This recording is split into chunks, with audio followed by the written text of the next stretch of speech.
Well, great to see everyone. Welcome and good afternoon, everybody. I'm Kathleen Lane, Executive Director of the Maryland chapter of ASLA, and I'd like to welcome you to this session of our new Lunchtime Learning program, which is a regular series of programs for continuing education that are offered in conjunction with our chapter's generous sponsors. Today's program, all about teak wood, is presented by Country Casual Teak. We're very grateful to Country Casual Teak for their ongoing sponsorship of our chapter. Their support makes it possible for us to offer Maryland ASLA's member programs all year round for education, advocacy, public awareness, and career advancement for the landscape architecture profession. Before we start, please see the links in the chat box to the sign-in sheet for continuing education and also to a brief quiz, which is required for ASLA's LACIS credit. If you have any questions as we're going through the presentation, please enter these into the chat box and we'll have time for Q&A at the end of the program. And now I'd like to introduce our presenters from Country Casual Teak, Stephanie Cohen, Marketing and E-commerce Director, and Madeline Fairbanks, Product Development Specialist. Hi. Hello. Hi, thanks Kathleen so much for that intro, and we wanted to thank everybody for having us here today to present. Again, my name is Stephanie Cohen. I'm the Marketing and E-commerce Director at Country Casual Teak. I've been with the company for about 2.5 years. I've been working in the marketing and e-commerce space for about the last, I would say, about 8 to 10 years. Really focused on both offline and digital marketing, as well as running e-commerce sites and making sure their day-to-day operations are smooth. Prior to that, I was in the content strategy and marketing space for various organizations. So that's a little bit about me, and I'll let Madeline introduce herself and then start us off. Great. Yeah, so my name is Madeline Fairbanks, and I am the Product Development Specialist at Country Casual Teak. And I started with the company over 20 years ago now, with a background in design and photography. But I very quickly transitioned to product development, which was more exciting to me because it really allowed me to take these kind of classic designs and the classic tradition and update pieces for today's more outdoor lifestyles. So this role has certainly taken me around the world, probably several times around the world. And in my travels, I got a really good education in teak wood. And so I'm here today to hopefully share with you a little about what I have learned. And with that, I'll get started. Oh. Do you see the first slide? Okay, good. So today we'll take a small overview and history of teak wood, and I'll share some of the natural properties and benefits of teak, as well as discuss teak silviculture, which is the control and managed growth of teak on plantations. We'll talk about the grades of teak. Not all teak is created equal. We'll talk about the sustainability of this valuable plantation crop. And then Stephanie will talk a little bit more about teak care and some common misconceptions about teak. And then at the end, we'll share some of our favorite projects that we have completed over the years. And of course, leave time to hear from you and answer some of your questions. By way of an overview, we'll start with the basics. The botanic name of teak is Tectona grandis, often called a king among woods. It is a hardwood with superior properties, which we'll cover in this series. But this species is native to Southeast Asia in an area that now includes India, Myanmar, or formerly Burma, and Thailand. Teak now, however, grows around the world in plantation settings. The trees can grow up to 130 feet high and have always been prized for having a very single, straight, and tall trunk. Very good for timber, for construction. And the best teak outdoor furnishings are constructed with mature teak trees that are between 35 and 60 years old. It takes a tree a full 35 years to mature. to be harvested. The center of the teak log is called the heartwood, inside the sort of bark and sap, and that is where the best wood comes from. Teak, as you'll find, is a renewable resource, and today much of the world's teak is farmed sustainably on plantations. A little bit about its history. So teak was first used in Southeast Asia, where it grew naturally and was native. And it was used for homes, for structures, for temples, for tools, and of course, furnishings. And parts of the tree were also used as medicine. The bark was brewed into a tea-like drink, which was useful for, among other things, combating fever, fighting headaches, and controlling stomach pain. And then in the Middle Ages, teak was used in the construction of seafaring ships, and it enjoyed a long history in its use as a maritime material.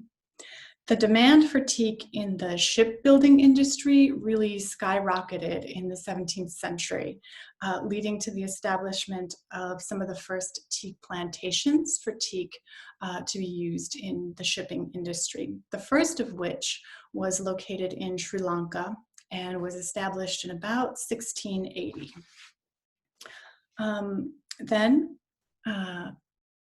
As Britain grew as a seafaring nation, and when the British Empire ruled the waves, naval and merchant ships were built of teak. And teak's naturally dense grain and resistance to warping, resistance to rot, resistance to pests made it really ideal for the ship's hulls and the ship's decking or flooring. And when Britain's teak shipping fleets were eventually decommissioned after years of use, that teak was then recycled into some of the first outdoor park benches in Britain. And with that, a tradition of teak outdoor furnishings was born.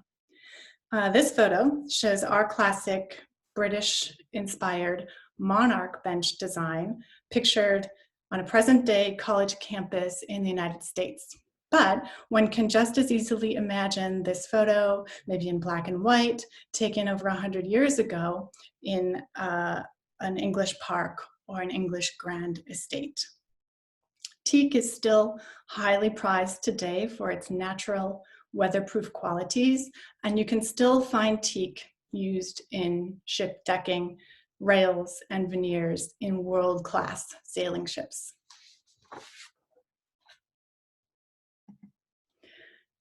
A little bit about the properties of teak. It is highly sought after because of its natural weatherproof properties. It's very dense and a very heavy wood, somewhat difficult to work. You do need specialized tools, but it is very strong and very durable, ideal for outdoor furniture. Mature teak has dense, straight grains, and you can see that very well in this photo here, how much of the grain is very, very tight. And the wood has a high concentration of natural rubber and natural oil, meaning that it needs no chemical treatment or pressure treatment or surface protection of any kind to be used outdoors, year-round, and in any climate. The natural properties of grade A teak make it ideal for outdoor furniture and outdoor use. It can withstand the outdoor elements. That means heat, cold, desert, rain, moisture, swamp, snow, ice, just about any climate in the world. And teak fares very well. It resists rotting and warping and splintering over time, and it doesn't need any finish, as I mentioned before, or any treatment to last for years. And teak's dense, oily timbers tend to be warm to the touch in winter and cool to the touch in summer. And the furniture can be left outdoors year-round without any damage to the integrity of the wood.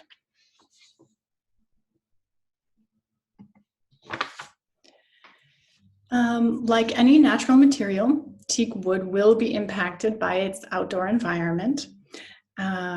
exposure to the sun, to UV light, to rain, and to weather will affect the wood.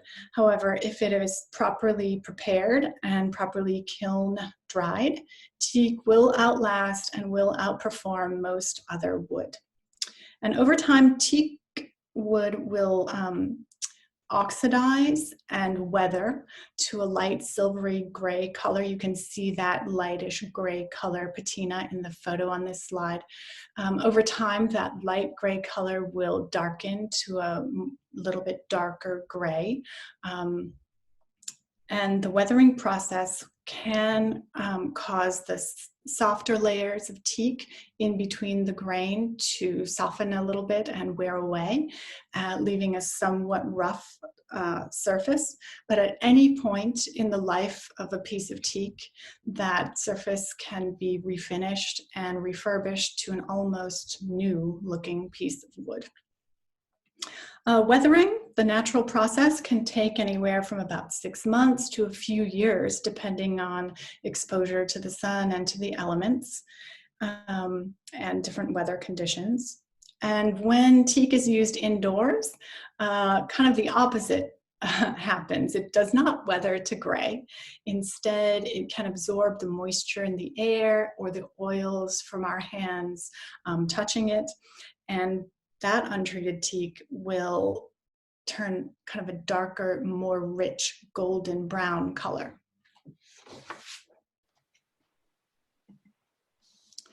Now about the teak silviculture. As I mentioned, the silviculture is a very scientifically and controlled and managed way of managing a plantation forest. Teak plantations can now be found all over the world, including in Africa, in Central and South America, and South Asia. We have a map here of Indonesia showing an area in central Java near the capital of Indonesia, Jakarta.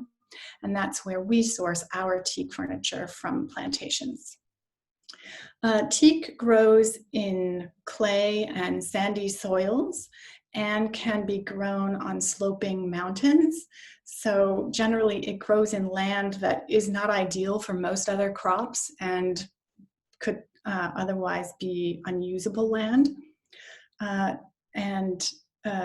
Teak was first brought to Indonesia, not native to Indonesia, but brought to Indonesia over 700 years ago by Burmese monks. Burma, or present-day Myanmar, did have teak growing natively.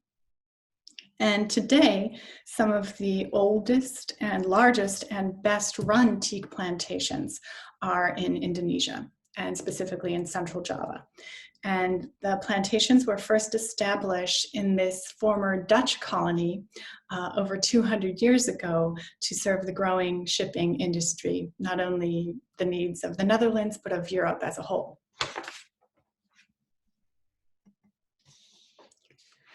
So teak trees typically grow to full size in 35 years. That's when they're deemed mature and ready for harvesting.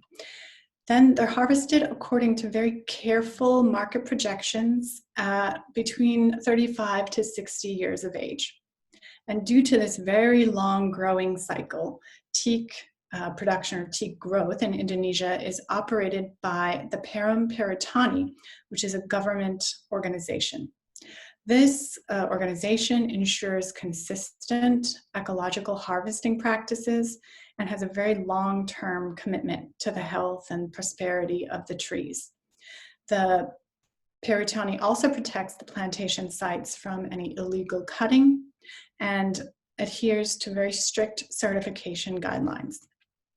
The Peritani today manages about 9 million acres of plantations in the whole country of Indonesia, and about 2.5 million acres of which are planted with teak. The Peritani welcomes visitors, but I can tell you from experience, it's quite a haul to get there. I think the first time I visited plantations with country casual teak, it was after 2 of the longest flights of my life. And plantations are nowhere near the airport, of course. So it took several hours by car to get out of the central city area and into central Java, where the teak was grown. And I can say that a plantation is not just one site, but is in fact many, many sites with trees growing anywhere from seedling stage to sapling stage to full-fledged forest stage on vastly different terrain. The plantation that we show here is in central Java, Indonesia, and we see a Paramperitani official in his uniform showing us a small cutting from a young sapling, which you can just see behind him are no more than waist high. The plantation trees in Indonesia are all products of a plus tree. And a plus tree is one chosen for its large size and its very straight shape and its lack of branches. Then clones of the plus trees are planted, and buds or little nodes are collected over and over from these clone trees, and those become the small saplings and seedlings that you see here. Progenies or cuttings of the plus tree clones are propagated in nurseries for about 6 months before planting on a terrain which will become their home for the next 35 to 60 years. And seeds are also collected from plus trees, both for domestic planting and for selling on the international market. Plantations as far away as Costa Rica, Brazil, and Africa often use seeds from plantations in Indonesia. About 880 seedlings or seeds are planted per hectare, which is about 2.5 acres. And they're each planted about 3 meters apart, and planting happens during the rainy season, around December or January each year. Thereafter, the trees are pruned at 3 years, 5 years, and every 7 years thereafter. And sites are thinned every 5 years, 10 years, and 50 years to remove any trees that aren't straight or that have branched out.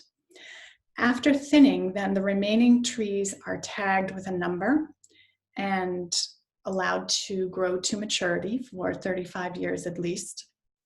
And the thinned trees are often sold locally at a reduced price and can be used for handicrafts or lower price goods. After thinning, only about 400 trees per hectare are left to grow to maturity. So from 888 seeds or seedlings to only 400 trees over decades, you can see that the managed forestry is really a considerable effort.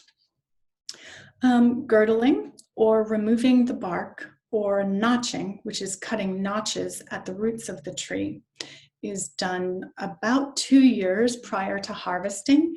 And this notching or girdling slowly cuts the water supply to the tree and begins the drying process of the wood so it can more easily be harvested and transporting once the trees mature. Girdled sites are marked, and local residents are then allowed to use fallen bark or fallen to plant crops on these government-run lands for 1 or maybe 2 years while the trees are drying and before the harvest. At 30 to 40 meters tall, fully mature trees are harvested, are cut in the field where they stand. Harvesting is done in the dry season, April through June, just once a year, when access to the remote and hilly terrain is easier. And as I mentioned before, the harvest is carefully projected number each year based on market demands, price, and really global use of teak. Each tree, once it's felled, is cut into logs for furniture production. Logs are about 2.5 or 3 meters long, and each log is documented in the field Each log is graded on site by a Paratani specialist according to the size and shape and terrain and region and origin, and is stamped with a unique identification number, which follows that log and that tree all the way through production and into the export of finished goods. The stumps and thinner top branches are sold or given to local residents to use in making crafts or used for firewood. And here's me with my team at a recent visit to a teak plantation, posing next to a very old, they estimate about 160-year-old teak tree, about 6 feet in diameter. And as impractical as that size would be for today's needs, it is a very powerful statement of just how large and massive these teak trees are. And with that, I'll stop sharing and let Stephanie tell you more.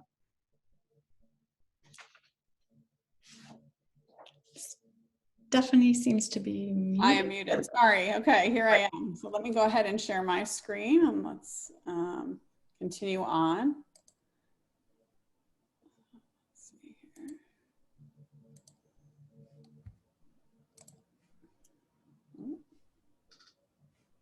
Let me get rid of this. Okay, can everybody see the slides? Yep, it looks good. I still see your notes. There, that's perfect. Okay, can you see that now? Yeah, perfect. All right, awesome. Okay, well, thanks, Madeline. So just to continue on, so as Madeline talked about, teak is a very sought after wood and it commands a premium price. It's very valuable, but not all teak is created equal. And as part of that harvesting process that Madeline just discussed, she mentioned that there were graders who look at the logs and grade the teak into one of 3 categories, A, B, or C.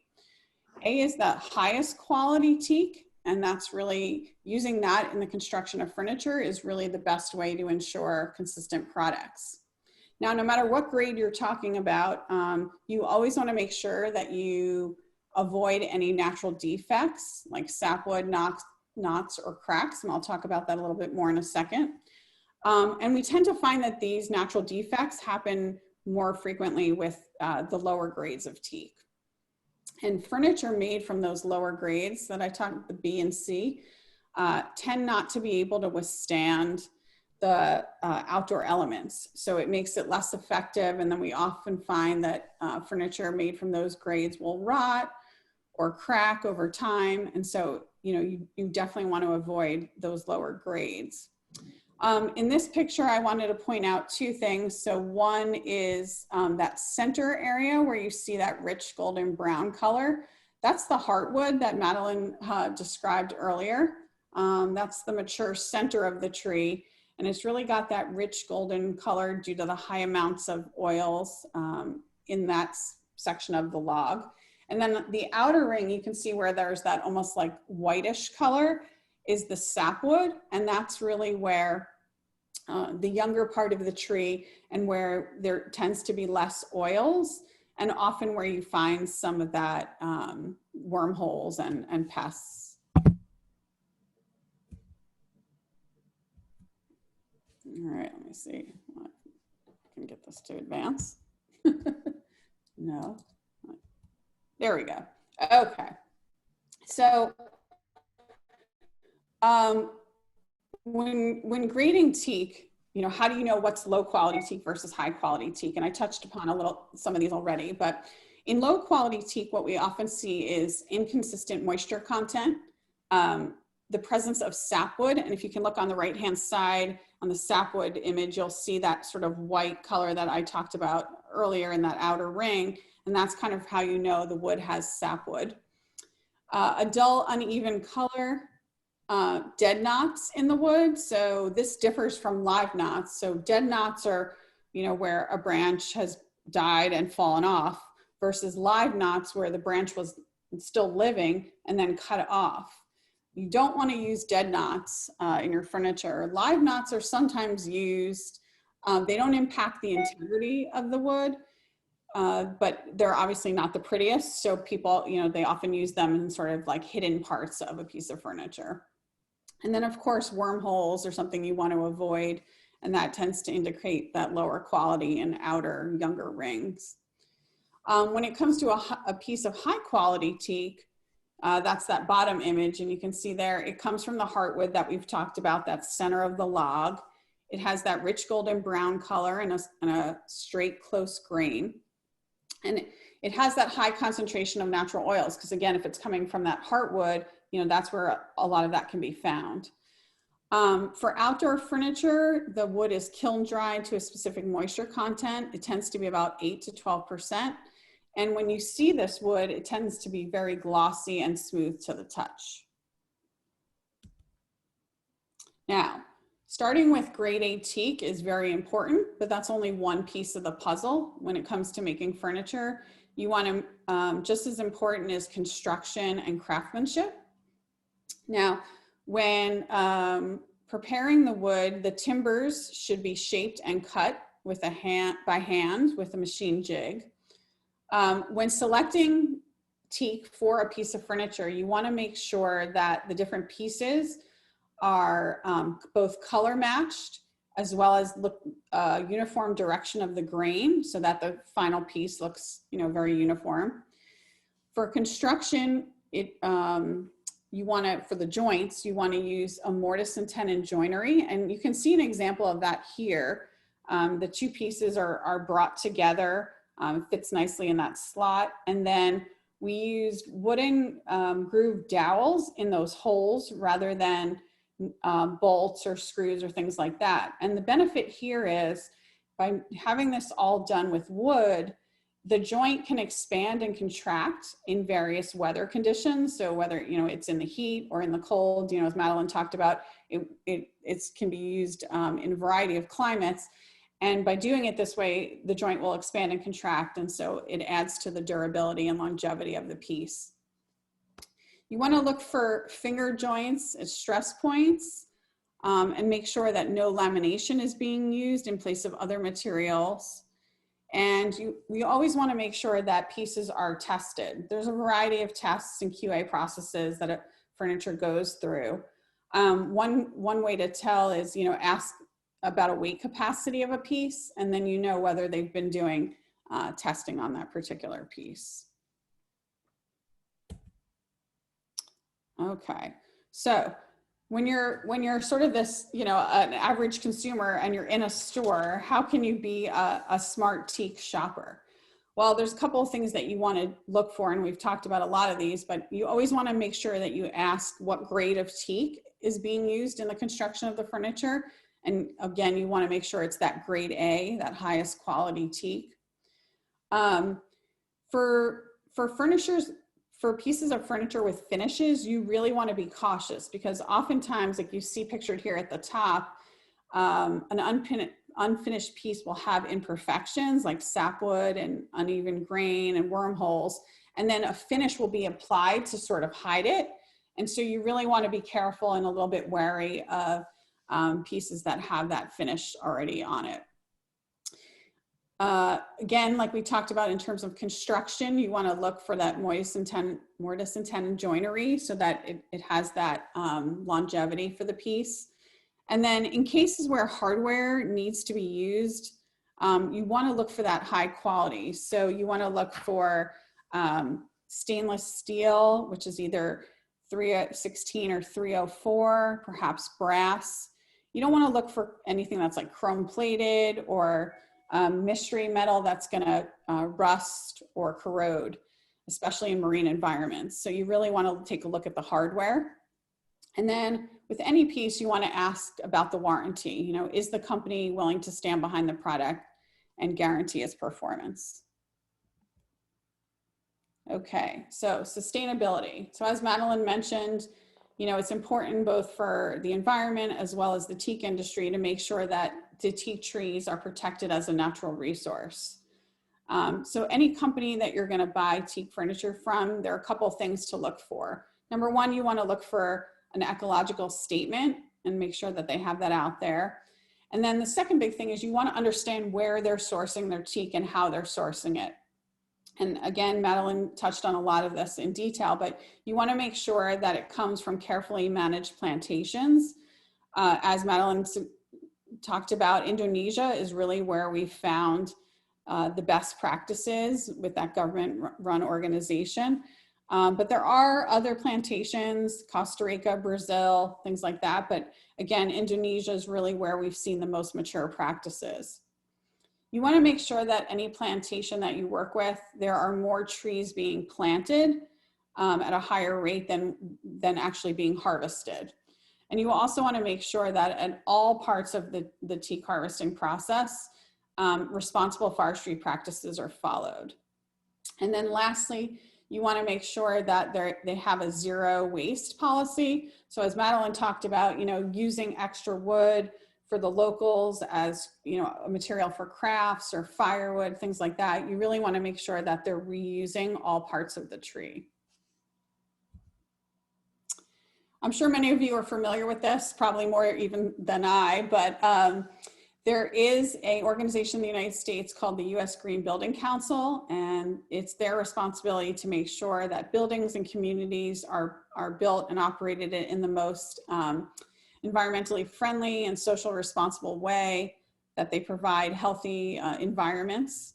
And so they have what's called LEED ratings that builders can qualify for when they're working on a project. It's based on a series of points, and there's a variety of ratings, silver, gold, certified, platinum. And again, they're all based on a point system. Where teak comes into play for this system is it is an environmentally friendly wood, and it does not have any chemical content. So using teak in a project can earn you additional points towards the certification. So now I'm going to kind of totally switch gears here and talk a little bit about the care and cleaning of teak. As Madeline mentioned, you don't need to do anything to teak. You don't need to put finishes or treatments on it to have it last for years. It starts out as that warm golden brown color. And then as she talked about with the oxidation process, it becomes this silvery gray patina. And that all happens, naturally. Now, when it comes to the cleaning of your teak, it really depends on your goal. So here you can see 3 examples. So let's say you have a piece of weathered teak and you're just looking to give it, a nice cleaning, take off some of that dirt. You can just clean it with some soap and water once a year, and then sand it if it feels a little bit rough to the touch, and it'll be that nice silvery gray color that you see here on the left. If your goal is to really get your teak back to a blondish color, then you want to do a little bit more of an intense cleaning. And what we recommend for that is a solution-based cleaner. We sell a 2-part cleaner that you can use. And you can use like a soft bristle brush and give it a more intense scrub.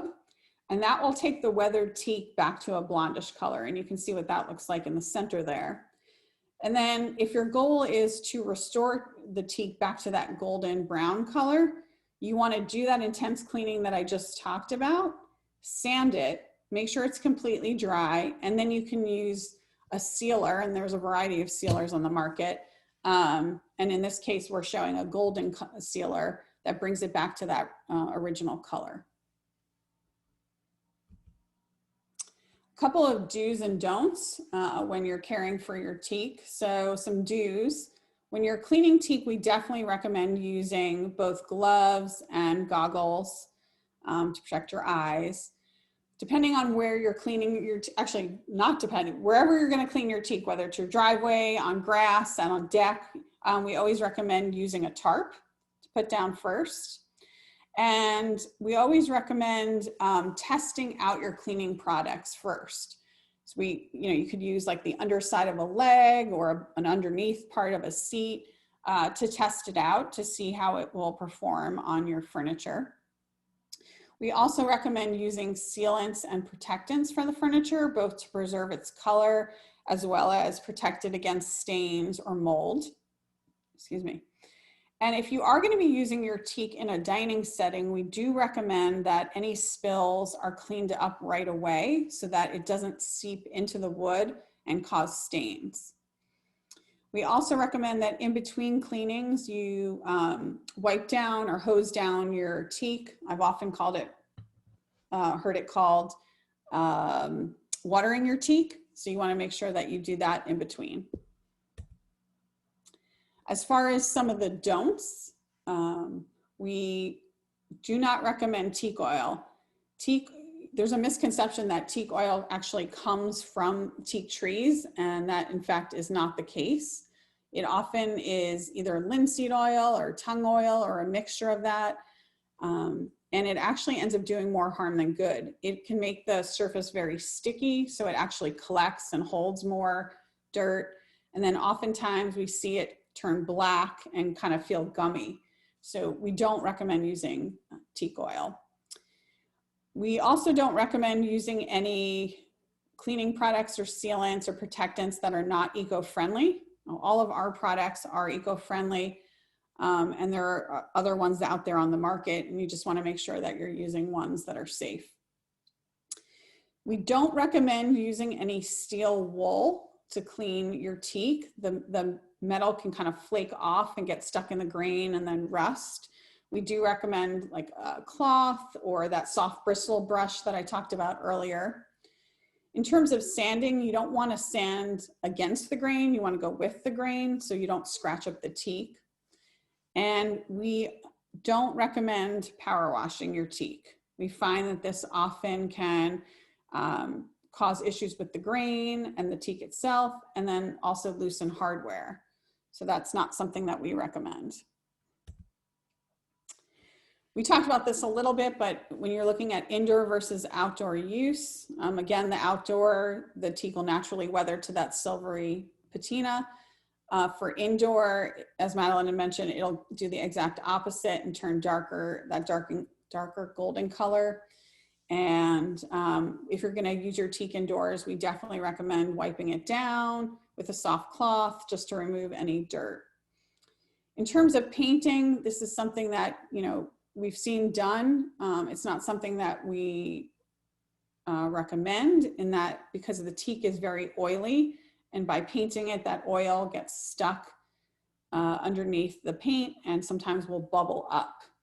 And also it just hides the natural beauty of the teak. So just things to think about. Often a sealer is applied to the end grains to lock in the oils. And you can see an example of that here on the left-hand side. And then over time, that sealant naturally wears off and the oils escape. So you get what's called checking. And you can see a picture of that on the right-hand side. It's nothing to be worried about. It doesn't impact the integrity of the wood. It's just something to be aware of as the sealant wears off.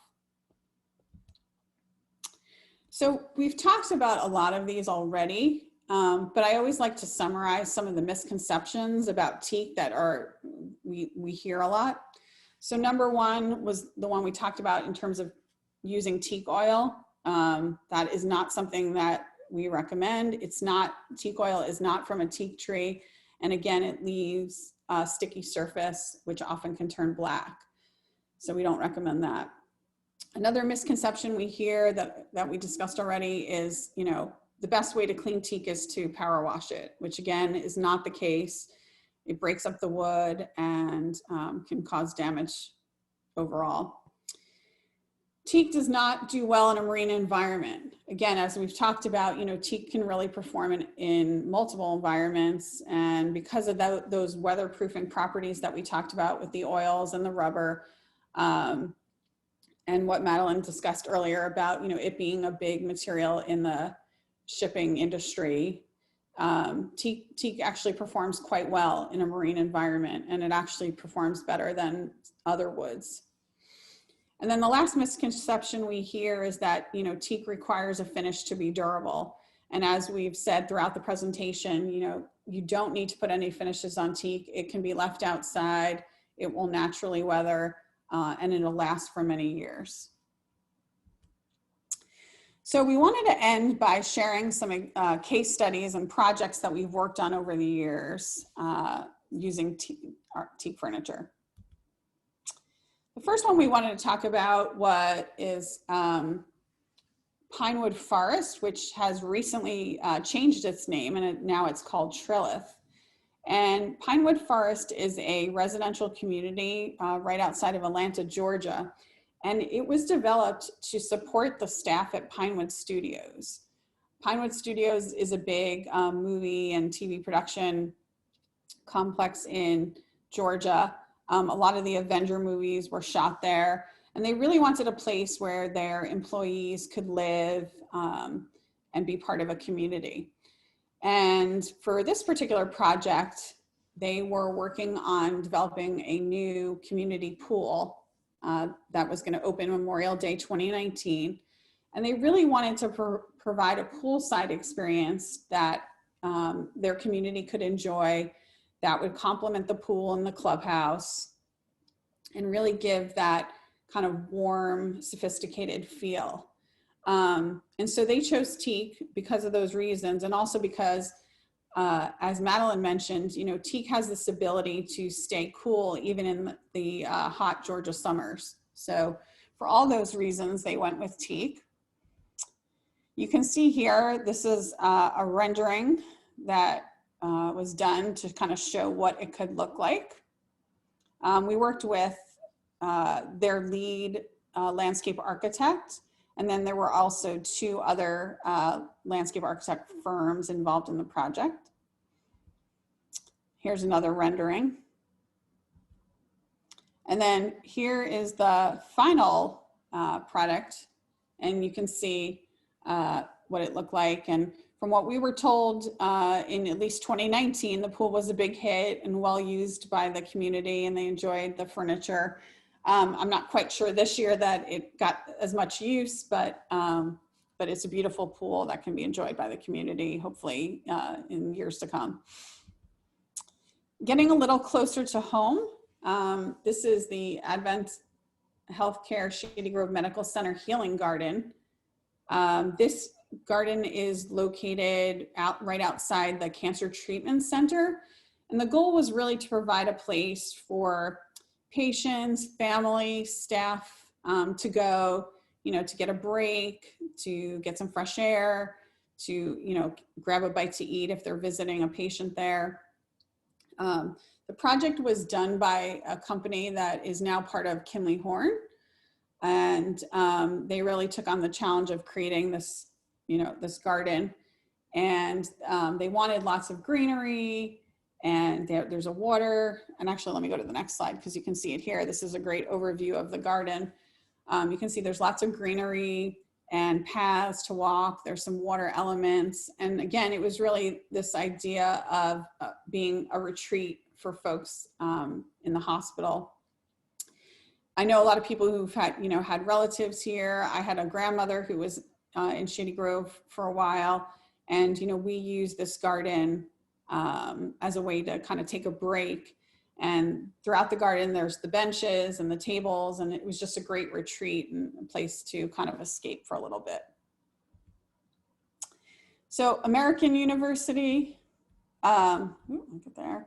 So the project here was they really wanted to redo the space outside the coffee lounge.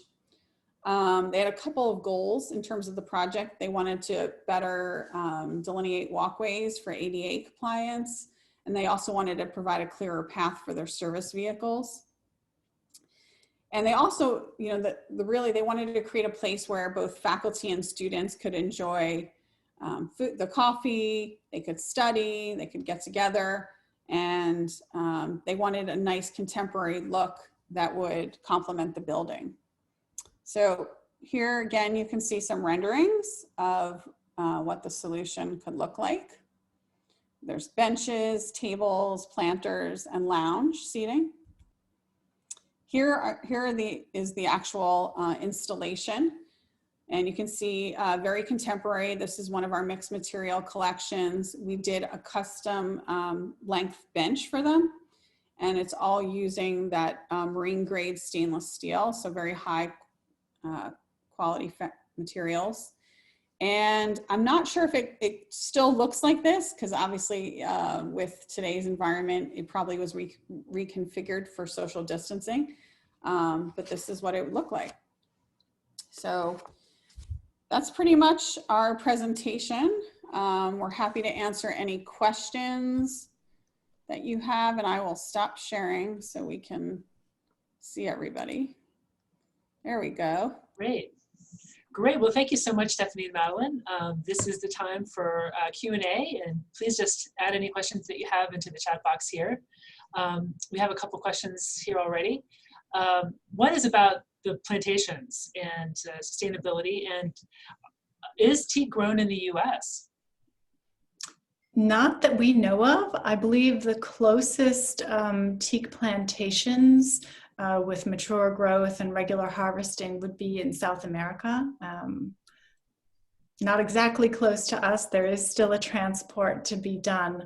But as Stephanie mentioned in her slide about LEED certification, I want to point out another factor that does help teak receive points in LEED certification, and that is just its longevity. So yes, it needs one kind of long trip to arrive here, but then once on site, it can last for over 100 years without needing replacement.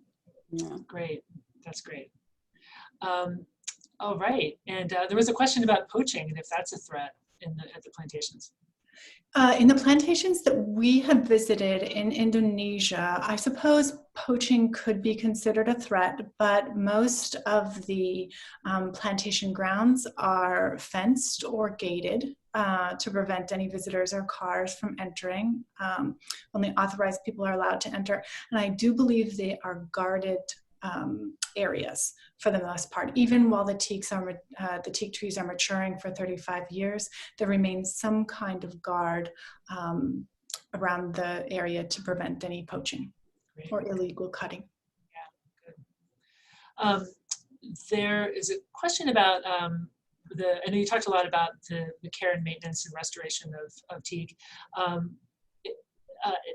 Can you say any more about restoring heavily weathered teak? And is there anything you want to add to that beyond? Yeah, I mean, I can start, and then Madeline, feel free to chime in. You know, I think, as I mentioned, really at any point in teak furniture's kind of life cycle, if you will, you can restore it back. So by using something like our 2-part cleaner, and using that kind of giving it like a really intense brushing, you can restore it back to that blonde color. And so it's really using, and Madeline, maybe you can talk a little bit more about that 2-part cleaner and what it's made of there. But yeah, we found that you can use that really at any time to bring it back to that blonde color.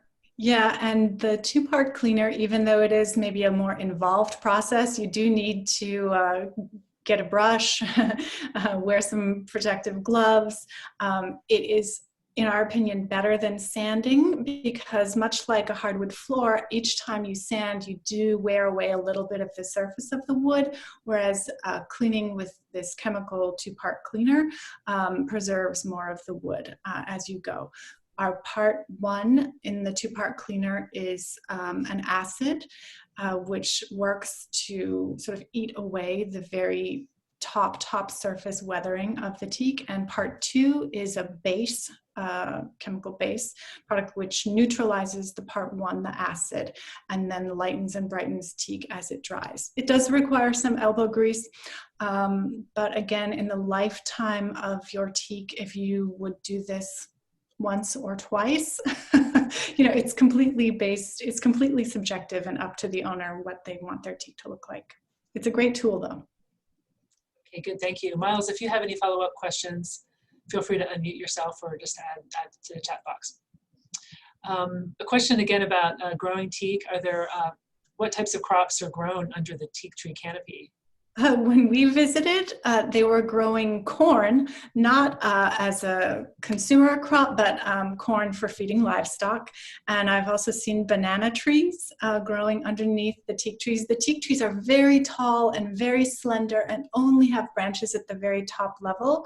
So once the trees are girdled and are drying, all of their foliage drops away. And so suddenly the ground is perfectly sunlit and can grow, I don't know, garden crops, corn, bananas, other things. So interesting. Well, great. Well, any other questions that anyone has? This is your chance to ask anything you want to know about teakwood.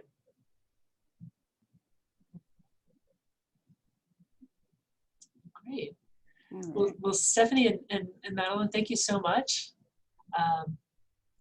Thank you to everyone for attending. And if there are any follow-up questions, feel free to reach out to Stephanie Cohen and Madeline Fairbanks at Country Casual Teak. And thank you again for the presentation. Yeah. Thank you for having us. Yeah, thanks for having us. And we'll put our contact information in the chat. Okay, great. We'll leave that open for a second.